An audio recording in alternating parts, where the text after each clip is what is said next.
All right, guys. So, looking at Jefferson administration for the first time tomorrow, and we have to really look at his two terms differently. Right. The first is quite different from the second. All right. The first is gripped mostly by the Louisiana Purchase. The second by some economic concerns and some concerns that conflict may again erupt as a result of the Anglo-French conflicts that have always sort of been there and been a concern for Americans, okay, particularly American shippers. All right, so let's look at some of the background, some of the context here. Shipping and the economic boom. So this slide actually goes through about 30 years of history. Let's just kind of go through some of the context for the events that we'll look at more in depth tomorrow. Okay. So 1790, American shipping had been hurt by the end of ties with Great Britain. Remember that that was the sort of the bittersweet part of the American Revolution and our relationship with Great Britain, now that's changed under the Constitution in 1790, is that we no longer have the same sort of privileges in shipping and the same relationship with Great Britain, who is fast becoming the leader of the world and the world economy. Outbreak of war in Europe and American neutrality at the same time vastly expanded trade, fueling the growth of American coastal cities. Okay, so some of the economic boom and where it's taking place would be a particularly important urban areas. Okay, particularly New England and so on and so forth. Okay, but not to be left out of this is New Orleans, which we'll come back to in a couple of minutes. But let's not leave that, even though it's not on the Atlantic or in New England, it's probably the most important aside from those. So, economic boom included American entry in the Northwest, right? Fur, Chinese markets, right? Markets that are overseas, and some of the conflict that's still ongoing in Europe allows American shipping to take advantage of these kinds of things. So, active shipbuilding industry, none of that's really changed. And trade stimulated the rise of insurance companies, banks, brokers, came to the international market. So it is absolutely a world market that the United States is really becoming a member of. Not really necessarily a powerful member of, but more of a member of than they were before. And a lot of that's because of this American neutrality aspect, so important to Washington's administration. Okay, so by 1820, the United States is building a strong, diversified national economy. So diversified, as we said, meaning not investing in just one element of the economy or one thing, one item, one raw material, but being able to do many things at once within your economy. On the western side, I'll show you a map in a moment, you have what's called Trans-Appalachia, which is the part of the United States we refer to as the Ohio Valley or Ohio River Valley. It's past the Appalachian Mountains, and it is the most rapidly growing region of the United States. So you have about 500,000 Americans living there, and to this point, they need to be dealt with. They're going to come in contact with many of the French and Spanish inhabitants that are there.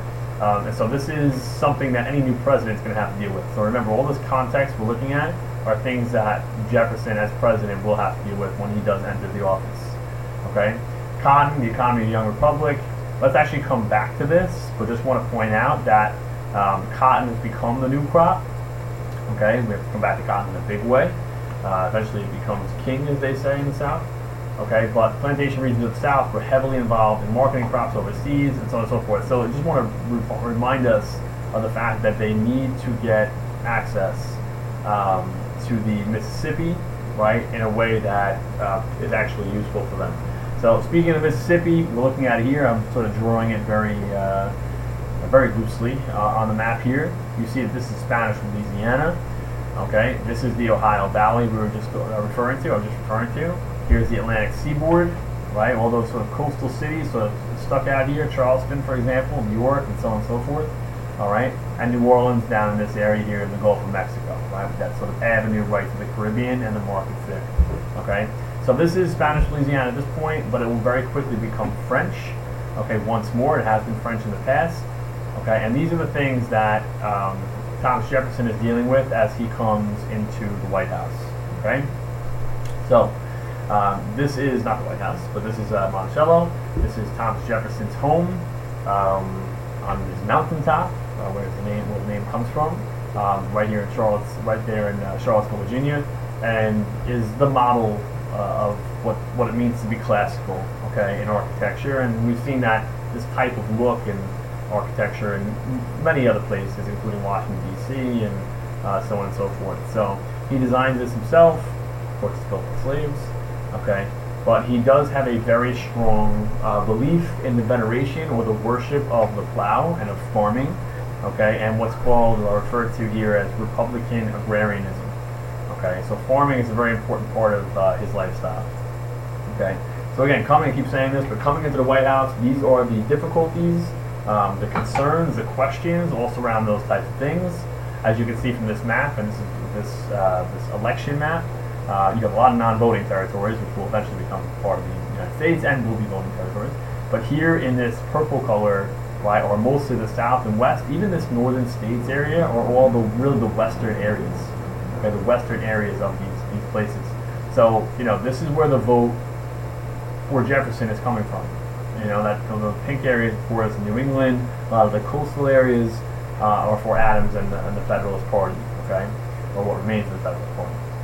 So let's move through some of these types of things. So Louisiana, as I said already, is the major element of Jefferson's first term of the Jefferson administration, I guess I should say. All right, so let's look through some of these elements of that. I'm going to zoom out of there.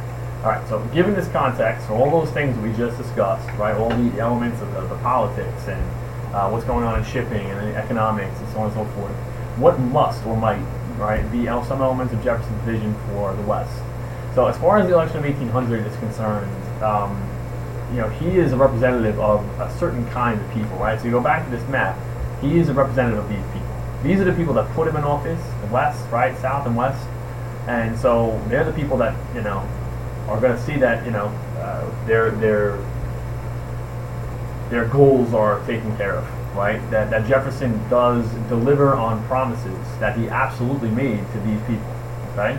So Louisiana is a big part of that, right, as it lies beyond the Ohio Valley and Trans-Appalachia, where we already see 500,000 Americans, okay? So, because of tradition, Jefferson must want claims to the Mississippi River and the Port of New Orleans, as every American to this point has won.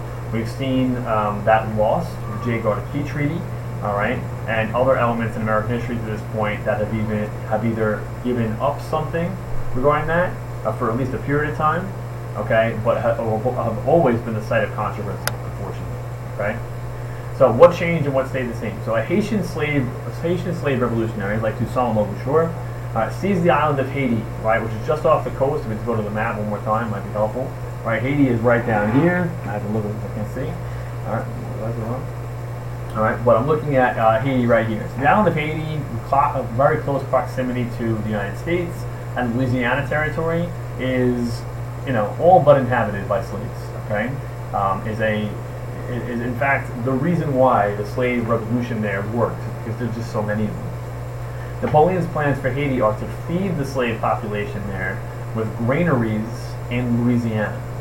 Okay, but what happens is you have this revolution that's successful, okay, and so Napoleon now sees him he no longer needs them.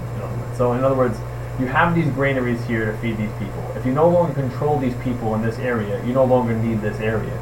And what's really going to happen is Napoleon is predicting is he's going to have to fight the United States to keep it. It's going to cost a lot of money to keep it. And he's stuck in between the British, the Americans, and the Spanish, anyway. Okay? So there's no real reason to keep them there, especially when he might have to, fight to keep it, and he needs his troops in Europe, right, to guard against the British, who are always his enemy. So what he does instead is he decides to sell all of that territory, which doubles the size of the United States, for $15 million. All right. So where it enters politics again, and you think about some of the things on the map, the election map from a little bit earlier, is that to this point Jefferson, we know, has been a strict constructionist. Okay, he's allied himself clearly with the southern and western farmers, but I'm putting emphasis with italics and a question and an exclamation point, and the idea is this is one issue where he is breaking his own sort of ideas, but all right. So in terms of Louisiana Purchase, no specific authorization, right? There's nothing, in other words, in the Constitution that says the president can make such an acquisition or spend the money, really is the right way to put it, on a territory as vast and as expensive, doesn't matter where what the price is, okay? Like this part of North America here. So, you want to keep in mind that Jefferson, to this point, has not been a loose constructionist. He's always looked at the Constitution with a strict eye. Also, the textbook referred to this part. I like this part. Incorporation as American citizens of the French and Spanish currently living there, now as American citizens. There is a process that, in some ways, Federalists will say is being ignored with this second bullet point. Okay. The other point, I should have put the second, but the other thing that Jefferson does do could be viewed as, in some cases, viewed as a loose constructionist policy, is a show of force he presents to the Barbary pirates, off the northern coast of Africa, the Mediterranean Sea. In some cases, you could argue that's an act of war declared by a president. We know that that's not the case, and we know it's something that he argued himself when Washington declared neutrality, with the same sort of powers in his mind. So why does Jefferson's loose interpretation of the Constitution place the Federalists into a role where they now have to look at it, in the Constitution, that is narrowly or strictly? That is a question I'd like for us to answer tomorrow. If you're looking at this tonight, hopefully you are. Start to think about this question. What is the answer to such a cool question like this? So to sum it up, the opportunity that was to be had here is Louisiana Purchase, right? And I'll have you take a look at these thoughts as we go through it. But this basically just sums up what I just said, a little more detail before. Okay. Louisiana Purchase, right now, as it's part of the United States, again, huge benefit to Southern and Westerners, right? So Jefferson's absolutely responding to his constituents and the voters that put him there. These couple images here, I should say first, this is the trail that Lewis and Clark are taking, right? As they move west through this, Jefferson does want to see what he fought, of course, and does send Lewis and Clark on a journey with many others, of course. First as a military expedition, and more known for its scientific exploits. But this is with Jefferson's likeness on it, what Lewis and Clark give to some of the Indians that they meet along the way. Okay, trying to make nice with the Indians, of course. The other big element of Jefferson's presidency, his terms is what I meant to say, is regards to embargoes. Now, embargo is an order of the government prohibiting the movement of merchant ships into or out of its ports. All right, basically shutting down the economy in trade. Okay, for our purposes. So one of the things that something like this can lead to, and in fact, let's just first jump to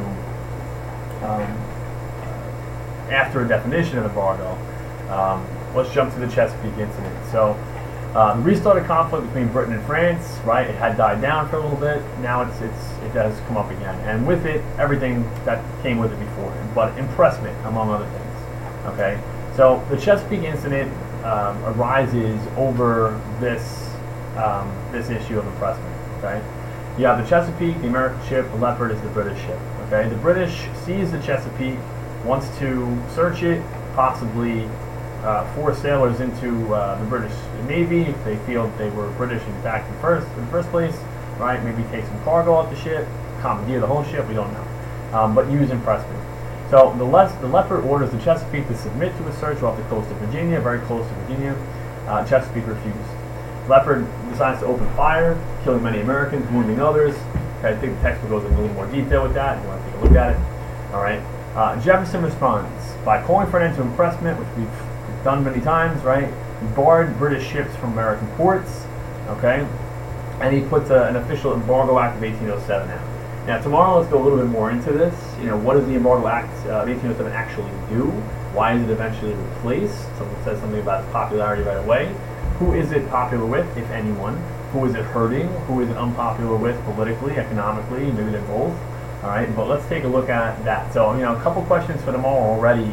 As you look through the textbook, just make sure you are reading that, all of these parts, so we can go into this stuff in more depth. All right, see you guys tomorrow.